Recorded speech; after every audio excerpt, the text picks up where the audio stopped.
Hello and welcome to Jamie's Football Chat. Hope everyone's having a good weekend, and it's been lovely today, the weather, but really, really nice early spring day. Yeah, really enjoyed it. It's lovely blue skies. Had a nice walk, nice local walk with a friend, which was nice. And he does not half, make you feel better. And at least now that I think we've done over 26 million jabs or something in the UK, so we're not too far away from some more normal times, so that's good. With some more restrictions easing end of March, early April, so that'll be good. Yeah, so I hope everyone's had a good week, and I want to just do a quick review on the last sort of week or so with Manchester United, and we've had a big week. We beat West Ham 1-0 last weekend. Had some really good performances from Shaw, and a couple of the other lads. And then we played Milan on Thursday, such a big game. Obviously, we're down because of the away goal that we let in last minute from Henderson's mistake at Old Trafford. And then the Milan game on Thursday, I just thought that we started off poorly in the first half. Started off okay to begin with, but then we just regressed and was just really, really dire. Didn't even like scoring at all. Then Ollie got them to come out second half. Had a really good half-time team talk. Brought on Pogba at half-time, which he's done a few tactical subs like that before with half-time subs.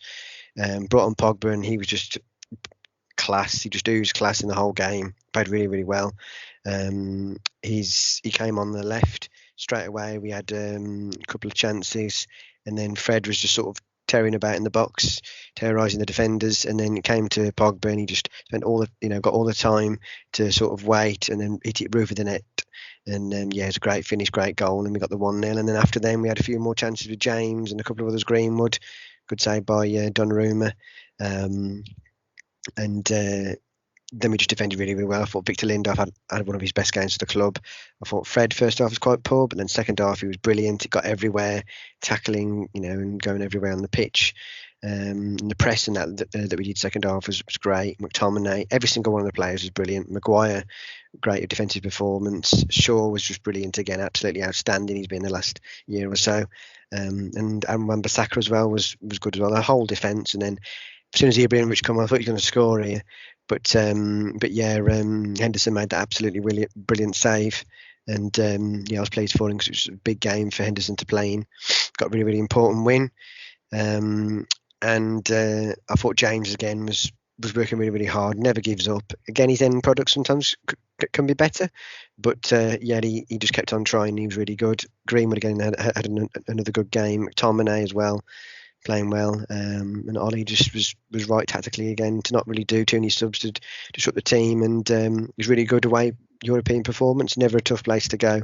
Milan, even without the fans, it was tough. Milan, I thought, played well over the two legs. But it was a brilliant European win, so I was buzzing. I'm still buzzing now from that win. It was great to watch. So yeah, I'm hoping that now we've got Granada in the quarterfinals, and if we win that, we've then got Ajax or Roma in the semi-final. So two big European teams there. One of them will go out, and we're going to play one of them in the semis, which could be a repeat of the Europa League final against Ajax again. So they will look out for revenge. Obviously, we've got Donny, ex-Ajax. I know Ajax have got Dave Blind, ex-United, and they've got the director of football, Van der Sar, so all these sort of United links.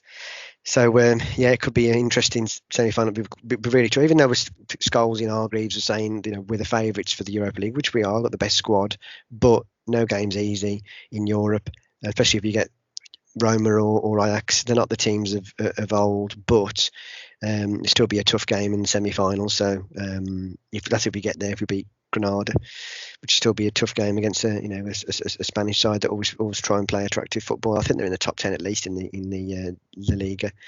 And then obviously we get to the final, and who knows, we could even face Arsenal. But I saw Arsenal today losing 2-0, I think, to West Ham. So you never know with them. They're so inconsistent when they beat Spurs last week. Yeah, so it's good for that. Obviously, I saw the FA Cup. Man City won against Everton yesterday. And Ancelotti come out, you sort of saying that, how do you beat this City team because they're so good? Well, we beat them sort of 2 weeks ago, so it just shows you play the right tactics in the right way. You can beat City, but they are looking unstoppable this season. You never know, they could win the 4 trophies, but it will be hard. But I just hope we can beat Leicester today, which is at 5 o'clock, big game, live on BBC. And then if we get through that, we're in the semi-finals, and it'd be good to avoid City really, and lead that to the final. But we've got to get through this game first. Yes, and so all the football, sort of feast of football at the moment, because we've then got the break for the European football. England are playing, I think, 3 games we've got from this week, next weekend. So that'll be good to watch. And the squad looks good. Luke Shaw's back in it, which is great. And so I'm excited by that. But yeah, so it's going to be an interesting couple of weeks. The football sort of ramping up with all the international games, and then we've got them sort of a few games left in the Premier League, FA Cup, and in Europe, and then some of the Champions League games are proper tasty. You've got Man City, Dortmund, which will be really good. You then got Real Madrid, Liverpool, Liverpool, Porto, and then Bayern, PSG, which could have been the final again. 2 great teams. So it could end up being Bayern City semi-final, and then maybe the other one. Liverpool haven't been great this season in the Premier League, but they usually are good in Europe, so they've obviously got an easier side. But Real Madrid have beat them before, and they've got a bit of form back now. So you never know with them. But Benzema's back on fire, and he's always scored goals in Europe, especially, and I think he's got over 70 in Europe now in the Champions League. Always bangs the goals in, and he's got assists and that, and he's very underrated over the years. Absolute great striker. He's banging in the goals again now. Hazard's injured again, as he always has been for Real Madrid. What an awful signing it's been for Real Madrid. He hasn't had any luck. But yeah, you never know. They may beat Liverpool. So some more big games coming up. But yeah, as I said, with lockdown easing, hopefully soon I'll be able to do some more videos outside and have a bit of fun with some friends. So keep your eyes peeled for that. It should be good. So fingers crossed Man United beat Leicester later on, which would be a big game. Fingers crossed for them, we can get into the semi-final, which would be great for us, and then Ollie then can hopefully get us into a final, which he hasn't done yet. So we've got some chances in Europa League and FA Cup to do that. So fingers crossed that we can. And I think I've heard today early team news that Pogba may be starting, which will be good for his match fitness, and Donny van der Beek, who's been out for a while as well. Hopefully give Rashford a rest, and Bruno as well. So have a good weekend. For the rest of the weekend that we've got left, Sunday and Sunday evening, and I'll speak to you again soon, everybody. Take care, everyone. Thank you.